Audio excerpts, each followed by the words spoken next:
See, this is how you know I'm already running out of ideas. I'm giving joke awards to concepts in a video game. But hey, it can be fun to think about the jobs in somewhat unconventional ways. Except for this one. The knight I'm giving most exactly what you think it does. Me and RJ talked about the knight in our video talking about the jobs, and what we said there is really all there is that needs to be said about the knight. It's a good job, and the only thing approaching a curveball is foregoing your shield to double your damage. It hits hard, it can take some hits back, and what else would you expect from a knight, really? Also, I like that Lena Knight has high heals. The monk has the most filler. It's notable that 2 of the starting jobs can max out 3 of the 4 stats, and 2 of them, strength and stamina, from one job, the monk. Square was pretty cheeky about it though, making you chew through 3 HP plus abilities to get it, in total worth 550 ABP of grinding. To put that into perspective,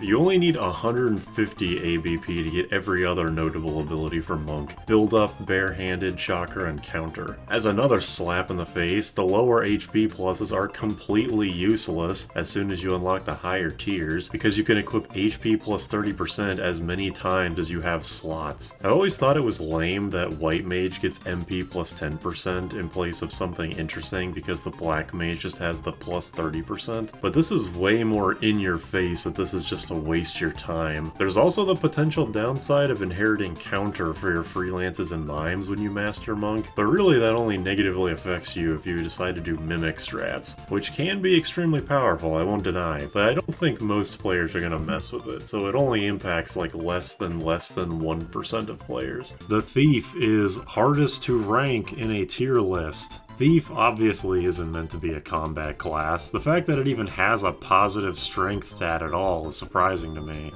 Its weapon selection is middling, its armor is bad, its damage output is similarly bad. We all know this, but that's not what it's for. It's for grinding tons of gil without actually fighting anything. It's for getting weapons either earlier than you're intended to, or unique ones that can only be gotten from stealing. It's for going first in a battle and fleeing immediately to avoid combat. It's for learning where all the hidden passages are to find those stupid pianos. Breaking it conventionally is almost impossible, and everyone is going to judge it differently because of that. Black Mage is owner of the worst ultimate spell. Yeah, I know Flare Spellblade is awesome, but that's not what I'm talking about. Holy is super cheap, super strong, and can be elementally boosted. Meteor is a good to great source of damage on a job who doesn't have very many attacking options, plus it ignores level. Bahamut, I'm counting Bahamut as the ultimate summoner spell because it's the first in the magic lamp, also is elementless, but does big damage to the entire party. It can wipe encounters easily. Flare is single target,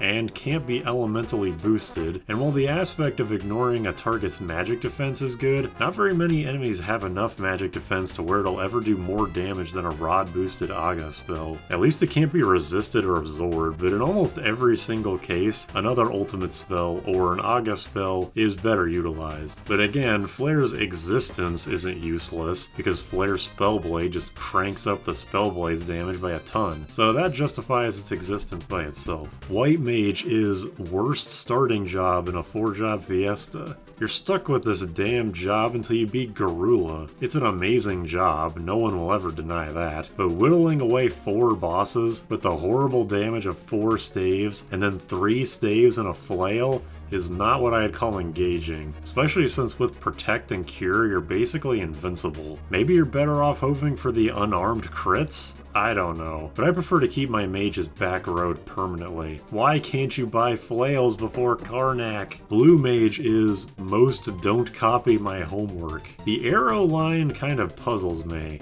I went into this in the best jobs video, but the blue mage is weaker magically than the black mage, and the wind boosting weapon isn't gotten until more than halfway through the game, as opposed to the as soon as you beat the 4th boss of the elemental rods. Plus, getting the arrow line is much more annoying than walking into a store and buying it with the gil you've gotten from beating enemies. I don't even know what you would do to fix this. There's not even that much that's weak to wind. The only things that come to mind are the first phase of Archaeoavis, which can be beaten easily before you even realize it has phases, and Omniscient, which Yeah, so it doesn't even have that going for it. I'm not even kidding when I say the most notable thing that wind damage has done for me recently was Geomancer spamming Wind Slash against Neo X-Death. Red Mage is least wanted to see in a 4-job fiesta. I hate that dual cast has gotten through such a ridiculous grind. Obviously it's deserved. It's one of the big 3 immediately amazing abilities, along with dual wield and rapid fire. But while dual cast is really good on Red Mage, letting it at least keep pace with the actual mage jobs late game, its real use is to shine when combined with other magics. And since getting those mage jobs is not guaranteed in a 4-job fiesta, you might be grinding out 1000 plus ABP just to keep one of your 4 precious jobs out of the gutter for Neo X-Death. But hey, if you do manage to roll another mage job that isn't blue mage, that means you get to grind another 1000 plus ABP. At least Red Mage can use staves for the healing staff when Cura stops being good, or Rod Break for holies if you want to farm those from whatever drops them. You're already using a grindy job, you might as well get used to it. Time Mage has the most amount of useless spells. Mute and Drag, huh? Well, speed is literally a menu option, it just sets the battle speed to 5. It's so useless that some mods replace it outright with other spells. Mute isn't technically useless, unless the wiki is to be believed, and the spell is completely bugged in the SNES version, but since it silences U2, and magic is insanely overpowered in Final Fantasy V, well, there's a spell you won't use except in the most dire of circumstances. It's impressive that Time Mage can still be the best with 2 spells that are just wastes of menu space. Summoner has the most immediately outclassed healing. The tier 1 summons aren't great, it's mostly just novel to see Fat Chocobo a few times for some surprisingly good early game party damage. But Sylph's healing capabilities are outdone very quickly. I'm calling right now that some run in the future, I'll have a party of Summoner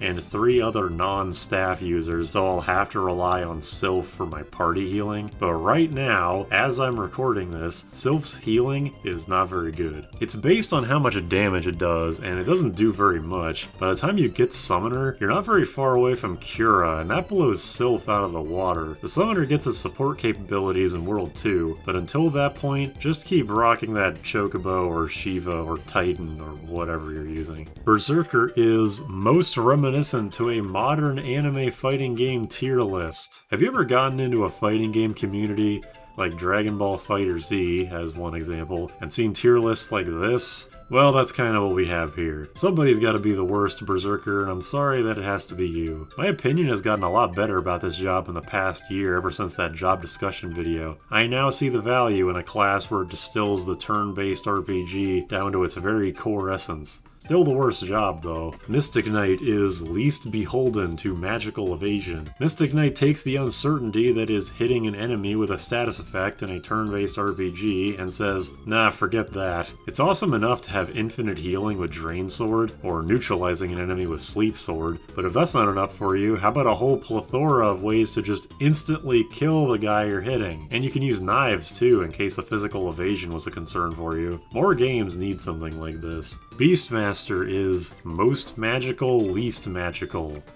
I'm gonna be honest, I didn't really know how to phrase this one. What do you get when you take a job with a magic of -3 and give it magic?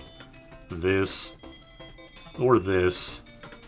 I'm not too fond of the Beastmaster generally, but this just confuses me. Yeah, I know I could give them magic in the secondary slot, but if I'm doing that, I'm probably not going to bother to use the whip at that point. As I alluded to in the weapon ranking video, by the time you get the Thunder Whip, you've had Thundara for quite a while, and when you get the Faraga Whip, oh, you get it. You have the damn Black Mage. Just stick with your Paralysis Whips, they're way more worth your time. The Geomancer is the least realized. I saw a comment recently that I actually agree a lot with, which is that they could have taken the Geomancer a lot further than they did. If there's any job that makes me feel like the game might have gone unfinished in some way, I think it's this one. The fact that Gaia doesn't give you the Geomancer's actually really good 24 magic stat alone is one of the most bizarre things in this game. This job could have easily had a couple more levels added to it, but the devs either didn't want to bother, or they ran out of time, or some other third thing, so this is what we have. This job isn't horrible at all, but it's always a little sad to think about what could have been. Ninja, as usually jobs with amazing job master abilities aren't very good to make up for the fact that their final ability is amazing, but not in this case. aka Ninja is the biggest cheater. As mentioned earlier, dual wield is one of the big 3 abilities, and the other 2 are on mediocre jobs, Red Mage and Ranger. So why does Ninja get nothing but amazing stuff? Basically the only bad thing about Ninja is that it's kind of frail, and its weapon selection is only slightly better than Thief. That's not enough to make the Ninja bad at all. It's a great class, and I don't want the Ninja to be worse. I want Red Mage and Ranger to be way better. The Ranger is most likely to not see all of the effects of one of their abilities. Did you know Animals has new animal effects up to level 60? If you told me you've ever seen Wild Boar or Unicorn in your own playthrough just completely by happenstance, I don't believe you at all. Level grinding past level 45 is a humongous pain in the ass because most strong enemies late game only give ABP. Even beyond that, realistically, if you say you've seen Falcon or Skunk, I also wouldn't believe you, because that would mean using Animals past World 1. Animals isn't even that bad. It's just one of those gimmicky abilities you use a few times, go, oh, that's kind of neat, and then it sits in your ability menu for the rest of the game. And yes, Geomancer could be the runner-up for this award, but Animals has about 50% of its outcomes be unseen by a majority of the player base, whereas with Gaia it's probably closer to 20% are unseen. Bard is the most watched pot that never boils. Up until recently, as in the last Final Fantasy V video, I was convinced that Speed Song didn't actually do anything, and only when trying it out during a stall fight against Omniscient do I see that it actually will increase your gauge until it starts basically maxed out. But man, do you have to wait a while for that to happen. I've had it ran for whole boss fights before and it didn't have any immediate effect. I don't need it to be a free Hastiga or something, I just wish it was a little faster. The level of magic and strength songs don't feel that slow, so what's up with this one? Maybe I'm just having some kind of observer bias or something. Dragoon is most similar to modern AAA video games. I actually have nothing funny or noteworthy to say for this class. It's hard to imagine Kane was even more one note than this. During the job discussion video, I remarked that Equip Lances being the mastery ability was ridiculous, but upon thinking about it, neither of the other 2 abilities would have been any better. Example, wow, for mastering Dragoon I get a terrible combination of Drain and Osmos? Or, wow, for mastering Dragoon I get Jump? Why? The most depressing thing is that statistically, the Holy Lance is just inferior to the Excalibur. I guess the double jump damage is supposed to supplement that, but like, jump? Really? Dancer is my most hated. I'm going to ignore for a second that Pixel Remaster buffed Sword Dance to be usable from the back row, so bear with me for a second. So like, Dance. I've had plenty of time to ruminate on this ability, and the job that it's attached to. I hate this job so much, and I have every random chance ability in this game, including the Berserker, just generally. This is the one that fills me with the most existential dread. Having to rely on a 1/4 into 1/2 chance to do anything for an entire playthrough really puts the rest of the game into perspective, man. None of the other random chance abilities have a variance of utility quite this bad. Yeah, there's bad Animals outcomes and useless Gaia outcomes, but Gaia doesn't choose between doing 200 damage and 5,000 for every single fight. And 50% of the dances being useless doesn't help things either. Actually, I think that's my main point here. Why are none of the Dancer effects unique? The Dancer has a unique debuff, Flirt. Why is the Confusion Dance not Flirt Dance? And why does it have a terrible version of Drain and a separate terrible version of Osmos? At least Dragoon was smart enough to combine them into one bad ability. And most of its equipment is gotten in the final dungeon. And it has the worst stamina in the game. I have to move on, I hate this job. Samurai is most. Why does this job have this ability? While the Samurai doesn't have one of the big 3 abilities, or something like Time Magic or Mix that's a great support skill, it does have an extremely high amount of great things going for it. So much so that you might forget some of them sometimes. Here's a fun fact. In the original script of the weapon ranking video, I wrote that the Air Blade casting Wind Slash sometimes was good because the Samurai, being a melee class, can sometimes struggle against encounters with high enemy counts, somehow completely forgetting that Guild Toss exists. Obviously, that's just me being stupid, but it's funny how I can remember everything else about the job, except probably the #1 busted thing about it. And Guild Toss is the innate active too, which is just funny. Katanas are busted, it can equip shields, it also has an innate physical dodge chance, it has an ability to let it attack with a chicken knife without fleeing. Guild Toss, man, what a job. I can't believe Dragoon is in the same crystal as this. Chemist is most defined by a single ability. If you roll Chemist in a 4-job fiesta, your computer screen should just shower you in confetti. The job might as well just be called Mix, because that's what you're going to be doing all the time. Nothing about the job is bad too, except maybe its stat spread being kind of middling, but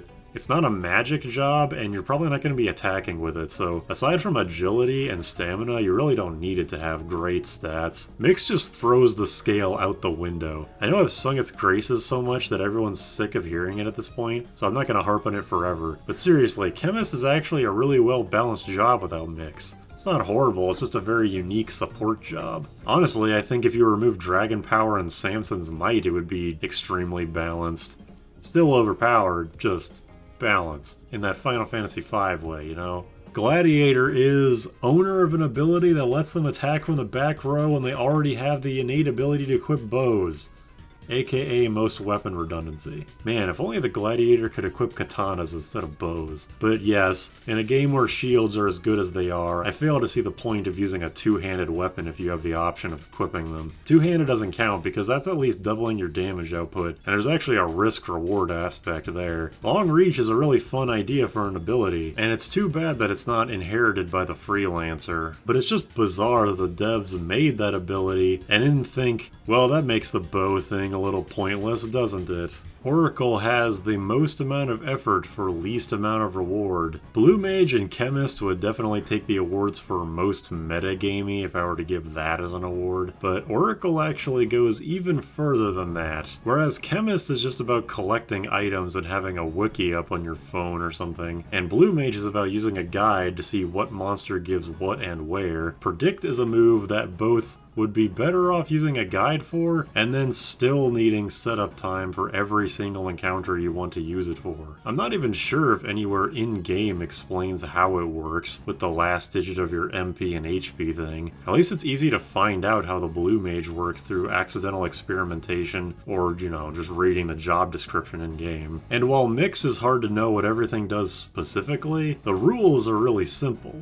Just combine items and see what happens. And Predict isn't even really worth using anyway. A lot of the effects will hit you as well as the enemy, and usually don't do enough damage to justify it. Final Fantasy I figured this out on the NES. Just cast a spell on the enemy party and they die. Adding timers or variants doesn't make it automatically better. The Cannoneer is best offshoot from an already existing job. That kinda sounds like an insult, but I don't mean it as one. Combine isn't as good as Mix, but it is still really cool. If it were just about doing the same debuffs and elements as Black Mage, that'd be one thing, but this job can inflict slow and defense down, which as far as I know are exclusive to the Time Mage and Blue Mage. It can hit more elements than the Black Mage can, it could do extra damage to humans and dragons. It's just too bad this stuff is only usable right before you enter the final dungeon. But yeah, one of the coolest ideas from the advanced jobs. Necromancer has the most wasted potential, probably not surprising. It's so sad that the Necromancer is only available after you've already done everything. First of all, even though the enemies you have to kill are super arbitrary, and the Necromancer specifically has to kill them, which complicates things a bit, the fact that you kill them instead of getting hit by stuff is probably how the Blue Mage should have worked, so the acquisition method is a huge improvement. The spells have cool visual effects, even if they are out of place in this port of a Super Nintendo game, and the damage and debuff combinations are really practical, even if they're a little MP costly. Plus the fact that the job is undead is very unique, even if it is a bit annoying. I'm just glad it's a specialized kind of undead that allows them to be revived with Phoenix Downs. This job is a great idea. It's sad to see all that dev time go to a new job that almost no one is ever going to see or use. Well, that's all I got. I'm curious what other kinds of fake joke awards people could come up with. I originally started this video as a kind of practically minded thing, like having Blue Mage as most metagamey or Time Mage as best job, you know, boring stuff like that, but you gotta think outside the box sometimes. But yeah, that's all I have for this time. See ya.